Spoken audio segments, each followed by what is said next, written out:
অসম প্ৰদেশ মহিলা কংগ্ৰেছ কংগ্ৰেছ কংগ্ৰেছ মই শুনিব বিচাৰিছো 1250 টকাৰ এওঁলোকে অৰুণোদয় দিয়া যিখন চৰকাৰ এই চৰকাৰে দৈনিক মহিলাক তেওঁলোকে অৰুণোদয় দিয়ে তেওঁৰ স্বামীৰ যে জেপ কাটি আছে বুজা নাই বুলি ভাবিছা নেকি হিমন্ত বিশ্ব শৰ্মা আমি বুজিছো মহিলা জাগিছে আৰু এই অসমৰ কংগ্ৰেছৰ মহিলা শক্তি জগা দেখি হিমন্ত বিশ্ব শৰ্মাই প্ৰত্যেক দিনে ৰাতি 1টা বজাত লাইভত আহিবলৈ বাধ্য হৈছে নিদ্ৰাহৰণ হৈছে আমি হিমন্ত বিশ্ব শৰ্মাক আজি ৰাজীৱ ভৱনৰ পৰা আহ্বান জনাইছো হিমন্ত বিশ্ব শৰ্মাই কংগ্ৰেছ অফিচত কিবা কাৰ্যসূচী ললে আমাৰ যিমান প্ৰতিনিধি আহে তাতকৈ ডাবল পুলিচ প্ৰশাসন ইয়াত খাৰা কৰে কাৰণ তেওঁ গম পাইছে অসমৰ কংগ্ৰেছৰ মহিলা যেতিয়া ৰাজপথত জাগৃত হ'ব হিমন্ত বিশ্ব শৰ্মাৰ পুলিচে আমাক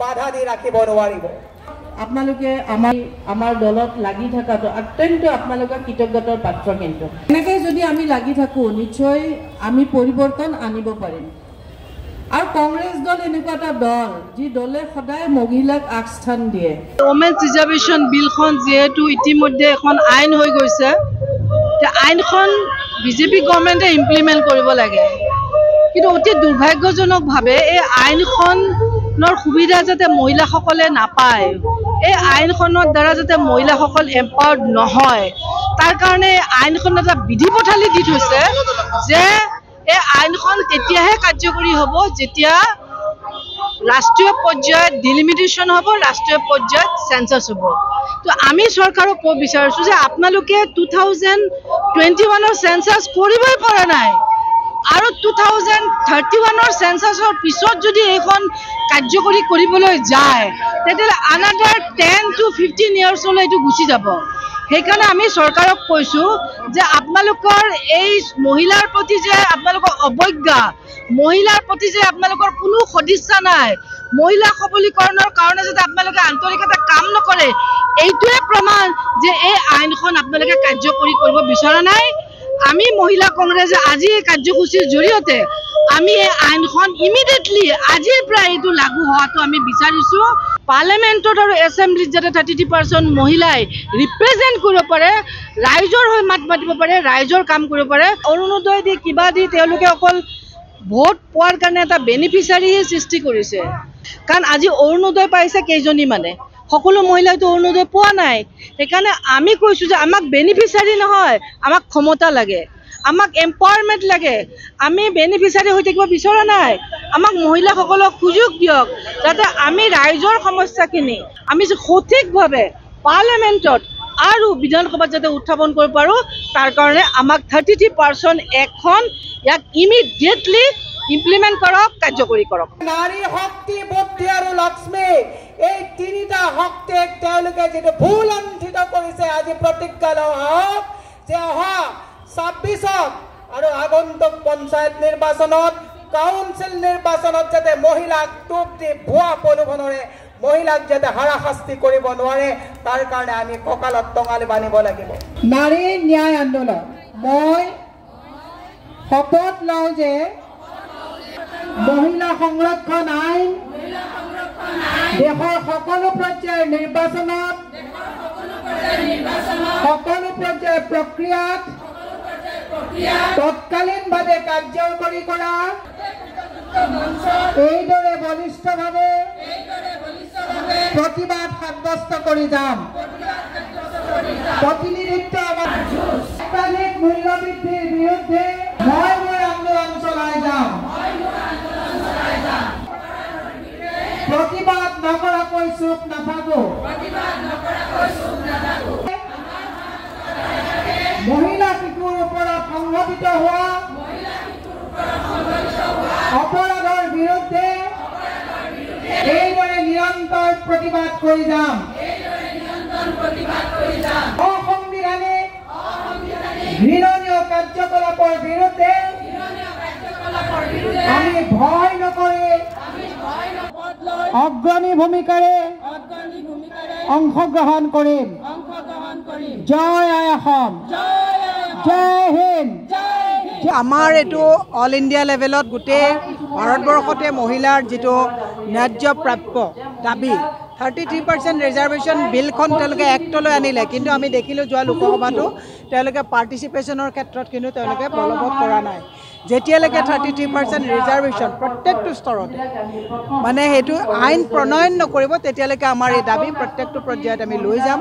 দ্বিতীয় কথা হৈছে মূল্য বৃদ্ধিয়ে মানুহক কেনেকুৱা কুঙা কৰিছে। তেওঁলোকে সবকা সাথ সবকা বিকাশৰ কথা কয়, মহিলা সবলীকৰণৰ কথা কয়, কিন্তু আজি তাৰিখে মূল্য বৃদ্ধিয়ে মানুহক কুঙা কৰি পেলাইছে। গতিকে দাম বৃদ্ধি যাতে কমায়, তাৰ কাৰণে আমি এই আন্দোলন ব্লক পৰ্যায়লৈকে জিলা ভিত্তিত আমি লৈ যাম। গতিকে এইখিনি আমাৰ যি দাবী, যেতিয়ালৈকে আমি এই ন্যায় নাপাম তেতিয়ালৈকে আমাৰ আন্দোলন আমি প্ৰত্যেকটো পৰ্যায়ত যেতিয়া আমি সুবিধা পাম এই আন্দোলন আমি অব্যাহত ৰাখিম।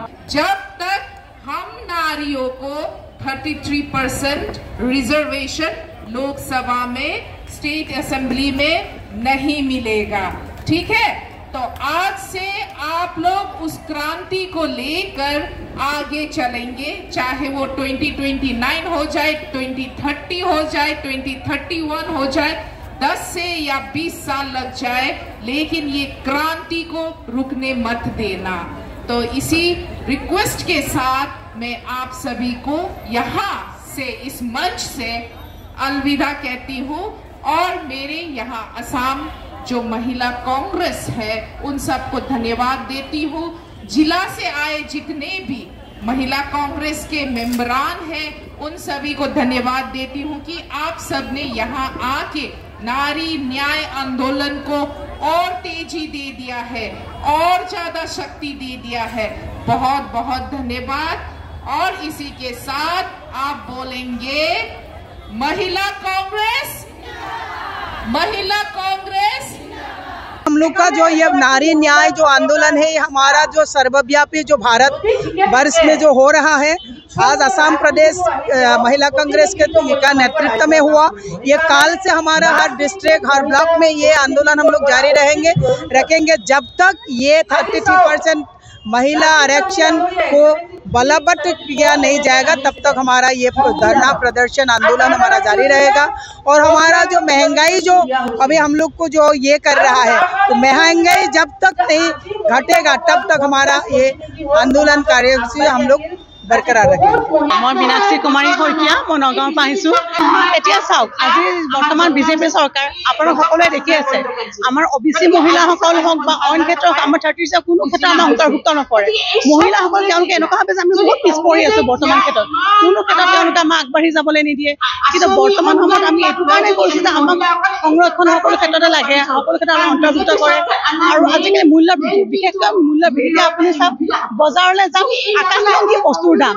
আমি যিহেতু যদিও আমি এখন আমি ৰাজনীতিৰ লগত জড়িত, তাৰ আগতে আমি এখন ঘৰৰ গৃহিণী হিচাপে আমাৰ কি হয়, আমি যেতিয়া পাকঘৰলৈ সোমাওঁ আমাৰ চিন্তা হয় ভাত কি বনাম, কি ৰান্ধিম, তৰকাৰী আঞ্জা কি বনাম। আমাৰ মেইন বস্তুটো সেইটো, ল'ৰা ছোৱালী যি টি বনালে নাখায়, ঘৰৰ মানুহে বজাৰলৈ যাব আপুনি 100 টকা এটা হাতত ল'বলৈ আপুনি আলু খুব বেছি 2 কেজি পাব, হয় নহয়? তেনেকৈ আমি এতিয়া বিচাৰিছোঁ যে ক্ষেত্ৰত হওক মূল্যবৃদ্ধিৰ দাম কমক, বা আমাৰ বিশেষকৈ মহিলাক যিটো পিছপৰা শ্ৰেণীৰ ভাবি আছে তেওঁলোকক বহুত আগবাঢ়ি যাবলৈ নিদিয়ে, সেইটো আমাক লাগে যে আমাক আগবাঢ়ি যাবলৈ দিয়ক। সঁচা কথা ক'বলৈ গ'লে হয়তো তেওঁলোকক বেয়া পালেও তেওঁলোকে হয়তো কেনেকুৱা, এতিয়া ধৰক তেওঁলোকৰ ৰাজনীতিৰ মাজত যিখিনি জড়িত হৈ আছে হয়তো যদিও পাইছে তেওঁলোকৰ মাজতে ভাগ বিতৰণ হৈছে, কিন্তু আমালৈতো অহা নাই। আমি যিটো আছোঁ আমাক আৰু তলৰ কিছুমান মানুহ তেওঁলোকতো পোৱা নাই। দৰিদ্ৰ এইখিনি কাক লাগে, দৰিদ্ৰ শ্ৰেণীৰ মানুহৰ কাৰণে, কিন্তু এইখিনি জানো পাইছে? নাই পোৱা। তেওঁলোকৰ মাজতে ভাগ বিতৰণ হৈছে যে আমিতো কেতিয়াও গম পোৱা নাই এইখিনি আহা বুলি। মোৰ নাম মিলি তেৰণপি, মই ডিপুৰ লোকসভা সমষ্টি। মেইন উদ্দেশ্য হ'ল আমাৰ এইটো 33% যিটো আমাৰ মহিলা ৰিজাৰ্ভেশ্যন বিলটো ইমিডিয়েটলি পাছ হ'ব লাগিব। আৰু দ্বিতীয়তে আমাৰ আজিৰ দিনত আমি মূল্যবৃদ্ধি আমাৰ মহিলাহঁতে, মই এইটো কোৱা নাই যে পুৰুষহঁতেও মানে সেই বিষয়ে নাজানে, কিন্তু আমি মহিলা কেইটা বিশেষকৈ আমি পাকঘৰত চলাই বা ল'ৰা ছোৱালী স্কুল পঠায়। গতিকে আজি আমাৰ অসমত বুলি নহয়, পুৰা ভাৰতবৰ্ষত মানে মূল্যবৃদ্ধিটো সেইটোৰ ওপৰতে আমি বিজেপি চৰকাৰৰ ওপৰত আমি ধিকাৰ দিছোঁ অলৰেডি আমাৰ পাৰ্লিয়ামেণ্টত it is already pass but BJP Modi government Modi the prime minister just need to sign and made it pass so for that reason we the Mahila Congress all Assam Mahila Congress from all over Assam and we are from Karbi Anglong. We have come to participate in this program. We are protesting it. We are demanding it. That 33% should be immediately implemented. And we also highly condemn BJP government under the leadership of Prime Minister Modi that the price hike should be immediately taken into action and reduce it. Etu amar main uddesho. Etu amar era lal mane ki danger. Ami pura danger mane ami Prime Minister Modi dekhai diso. Amar Okomar Chief Minister Himanta Biswa Sharma sir dekhai diso. Ami Mahila Congress is a danger. So beware, take care and do what is needed to be done for our Congress, for the women of India.